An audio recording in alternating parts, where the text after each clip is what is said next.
আমাদের সবারই কম বেশি এই অনুভূতি ওই ফিলিংসটা জাগে যে আমাদের আসলে এই দেশে কিছুই নাই, মানে এই দেশে আসলে কিছু হবার নয়, বা এই দেশে আসলে মানে ভবিষ্যৎ নাই, এরকম একটা ফিলিং আমাদের কম বেশি অনেকের বা অধিকাংশ মানুষের মনে এই অনুভূতিটা জাগে। এখন সাবকনশিয়াস মাইন্ডে এই অনুভূতিটা আমাদের তৈরি হয়, কিন্তু এই কথাটি সত্যি নয়। আমাদের আসলে যা যা কিছু প্রয়োজন অথবা একটি রাষ্ট্র উন্নতির শিখরে পৌঁছানোর জন্য যা যা প্রয়োজন, আমাদের শুধু বেসিক যেই রিকোয়ারমেন্টস সেই জিনিসটাই না, আমাদের তার চেয়ে অনেক বেশি মানে অ্যাডভান্টেজ রয়েছে, কিন্তু আমরা এই বিষয়টা বুঝতে পারি না। এর কারণটা আসলে কি? মূলত দুটি কারণ।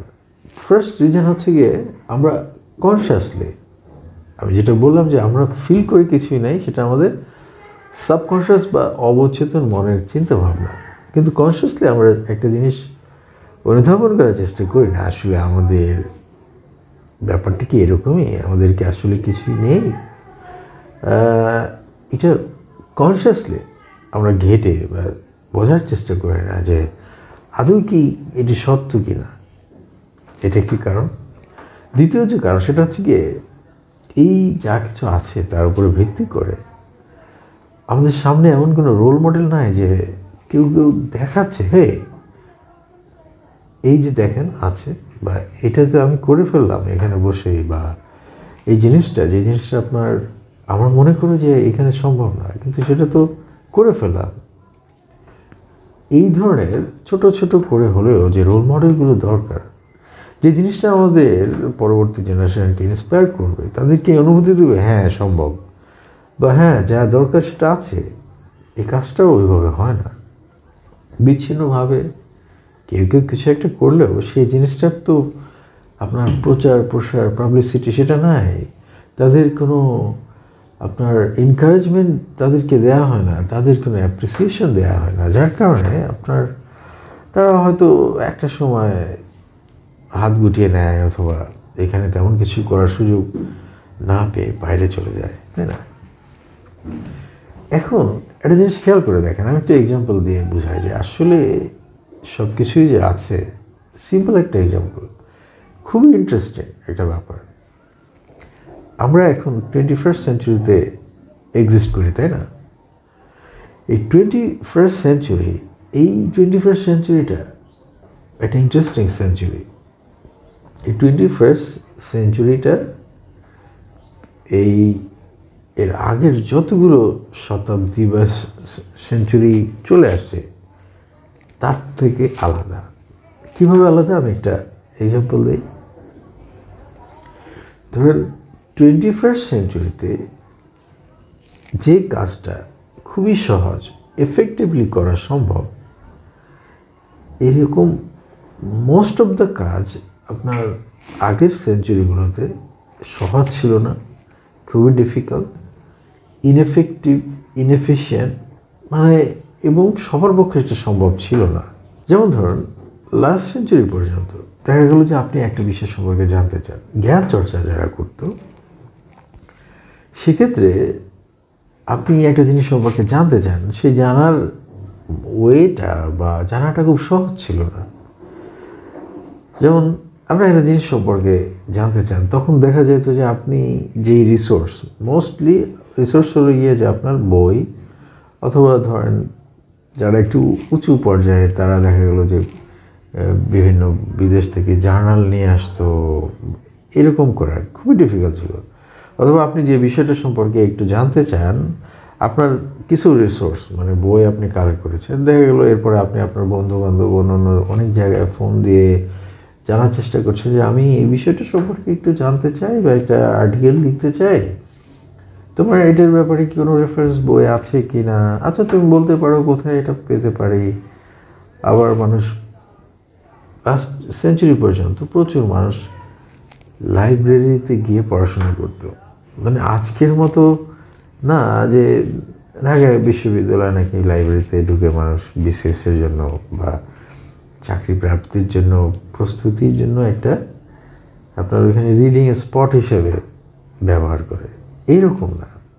সত্যিকারের জ্ঞান চর্চার জন্য মানুষ লাইব্রেরিতে, কারণ লাইব্রেরিতে অনেক রিসোর্স, সব বই কেনা সম্ভব না বা সব বই এর সোর্স খুঁজে পাওয়াটা ডিফিকাল্ট ছিল। তো এইভাবে অনেক কষ্ট করে জ্ঞান অন্বেষণ করতে হইতো। সম্ভবত এই কারণেই আপনার ধরেন পড়াশোনাও তো খুব কম মানুষ করতো। এ কারণে দেখা লাগবে আগে আমরা তো সবাই কম বেশি এই গল্পের সাথে পরিচিত যে সে যখন ম্যাট্রিক পাস করেছে অনেক দূর থেকে তাকে দেখতে আসছে, তাই না? আর আজকে ম্যাট্রিক পাসের কথা বাদ দিন, মাস্টার্স, MBA এগুলো করেও তো মানুষ কেউ কাউকে ভ্যালু দেয় না, কারণ এই জিনিসগুলো একেবারে অ্যাভেলেবল হয়ে গিয়েছে, তাই না? এখন এই এত ডিফিকাল্ট ছিল একটা বিষয় সম্পর্কে জানা বা আপনি রিসোর্সটা গ্যাদার করা একটা টপিক সম্পর্কে জানার জন্য। এখন এই 21st সেঞ্চুরিতে এই মুহূর্তে এসে বিষয়টা কীরকম, আপনি চোখ বুঝে একটা টপিক নিয়ে জাস্ট চিন্তা করবেন যে আমি এই বিষয়টা সম্পর্কে একটু জানতে চাই। আপনার কোনো বই পড়তে হবে না বা আপনার বই খুঁজতে হবে না, কাউকে ফোন দিয়ে জানার দরকার নাই যে আপনার কাছে বই আছে কি নেই। আপনি জাস্ট শুধু ইন্টারনেট কানেকশন যদি থাকে আপনার, আপনি ওখানে সার্চ দিয়ে ওই জিনিসটা সম্পর্কে জানতে পারবেন। দৌড়োদৌড়ি দরকার নাই, কোনো ফোন দেওয়ার দরকার নেই, কিছু না, ডাইরেক্ট। এরপরে যদি আপনার অনুভব হয় যে না আপনি আসলে আর্টিকেল পড়ে পড়ে জানতে চাচ্ছেন না, আপনার একটু কেমন যেন লাগে, আপনি একটু রিল্যাক্স মুডে জানতে চান, তাহলে আপনি দেখবেন অলমোস্ট সব বিষয়েই, কিছু এক্সেপশন থাকতে পারে, অলমোস্ট সব বিষয়ে আপনি দেখবেন যে ভিডিও কন্টেন্ট এক্সিস্ট করতেছে। তাহলে আপনি বসে বসে পপকর্ন খেতে খেতে আপনি একটা ভিডিও দেখলেন বা একাধিক ভিডিও দেখলেন, বিভিন্ন অ্যাঙ্গেল থেকে ভিডিও দেখলেন, সে সম্পর্কে আপনি রিল্যাক্স মোডে, মানে থ্রু এন্টারটেইনমেন্ট আপনি একটা বিষয় সম্পর্কে জ্ঞান অন্বেষণ করলেন। মানে এটা এতটা সহজ। আবার ধরুন আর্টিফিশিয়াল ইন্টেলিজেন্সের মাধ্যমে বিষয়টা আরও সহজ করে দেওয়া হয়েছে। এখন আপনার ভয়েস কমিউনিকেশন, আপনার যে AI এজেন্ট বা আর্টিফিশিয়াল ইন্টেলিজেন্স যেটা প্রোভাইড করছে, যে আপনি জাস্ট একজন এক্সপার্টের সাথে আপনার একটা কনভারসেশন হবে, যদিও এটা বর্তমানে ইংলিশ ল্যাঙ্গুয়েজ ভিত্তিকই রয়েছে, আস্তে আস্তে হয়তো অন্য অন্য ল্যাঙ্গুয়েজে ছড়াবে। অর্থাৎ আপনি জাস্ট একজন এক্সপার্ট, আপনার ডিভাইস, তার মাধ্যমে আপনার একজন এক্সপার্টের সাথে কানেক্টেড, আপনি যে বিষয়ে জানতে চান সে বিষয়টা শুধু বলতে থাকবেন, সে আনসার দিতে থাকবে, আপনি ফার্দার কোশ্চেন করবেন, সে আবার ফার্দার আনসার দিবে, আবার আমরা প্রশ্ন করবেন যে আপনি ওই জিনিসটা বুঝলেন, আবার একটু ব্যাখ্যা করো, সে আবার কন্টিনিউয়াসলি। আপনি যতক্ষণ পর্যন্ত নিজেকে স্যাটিসফাই না করতে পারেন ততক্ষণ পর্যন্ত আপনি প্রশ্ন করতে থাকবেন, সে উত্তর দিতে থাকবে। এই যে জ্ঞান অন্বেষণের বিষয়টা এত সিম্পল, এত ইজি হয়ে গেল। যে কোনো বিষয় সম্পর্কে আপনি জানতে চান, ইনস্ট্যান্টলি, ইমিডিয়েটলি আপনি জেনে ফেলতে পারেন। আমি এই নলেজ বা জ্ঞান অন্বেষণের বিষয়টার এক্সাম্পলটা দিলাম এই জন্য, কারণ নলেজ পৃথিবীর সবচেয়ে ভ্যালুয়েবল অ্যাসেট। যেমন ধরুন আপনি একটা টেকনোলজি বা একটা কনসেপ্ট ডেভেলপ করেছেন, তার উপর ভিত্তি করে আপনি কিছু একটা তৈরি করছেন। এখন ধরুন সেই জিনিসটা চুরি হয়ে গেছে বা কেউ এসে সেটা ডিস্ট্রয় করে দিয়েছে, কিন্তু আপনার তো নলেজটা আছে, তাই না? আপনি সেই নলেজের উপর ভিত্তি করে একটা জিনিস বিল্ড করতে পারবেন, যে জিনিসটা ভেঙে ফেলছে বা হারায় গেছে বা চুরি হয়ে গেছে সেরকম, বা তার চেয়ে বেটার একটা বিল্ড করতে পারবেন, কারণ ইউ হ্যাভ দ্য নলেজ। তো এভাবে যা কিছু দরকার সব কিছু বর্তমানে এই 21st সেঞ্চুরিতে এক্সিস্ট করে। প্রবলেম যেটা হচ্ছে, যেই রিসোর্স, টুলস, টেকনোলজি এক্সিস্ট করে এটার প্রপার ইউটিলাইজেশন নাই, এবং যার কারণে লেস দেন 5% মানুষ বর্তমানে তাদের প্রয়োজন অনুযায়ী সব কিছু করতে পারে বা তাদের ইচ্ছা অনুযায়ী একটা জিনিস ফুলফিল করার বা তারা যা কিছু চায় সেটা করার সুযোগটা রয়েছে।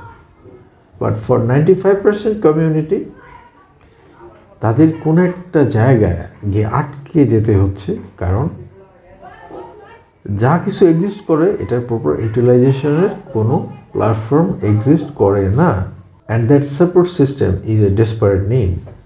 তো আমাদের একটা ভালো পরিবর্তনের আগে আমাদের চিন্তার জগতের পরিবর্তনটা দরকার। আমাদের এটা অনুভব করতে হবে যে আমাদের যা যা প্রয়োজন সে বিষয়গুলো এই রাষ্ট্রে, এই ভূখণ্ডে এক্সিস্ট করে, আমরা শুধু সেগুলোর প্রপার ইউটিলাইজেশনটা করতে পারছি না বা করছি না। এবং যখন আমরা এই জিনিসটা বুঝতে পারবো, সেই জায়গা থেকে আমাদের সত্যিকারের তৎপরতা শুরু হবে রিসোর্সগুলোকে কাজে লাগিয়ে সামনের দিকে এগিয়ে যাওয়ার জন্য।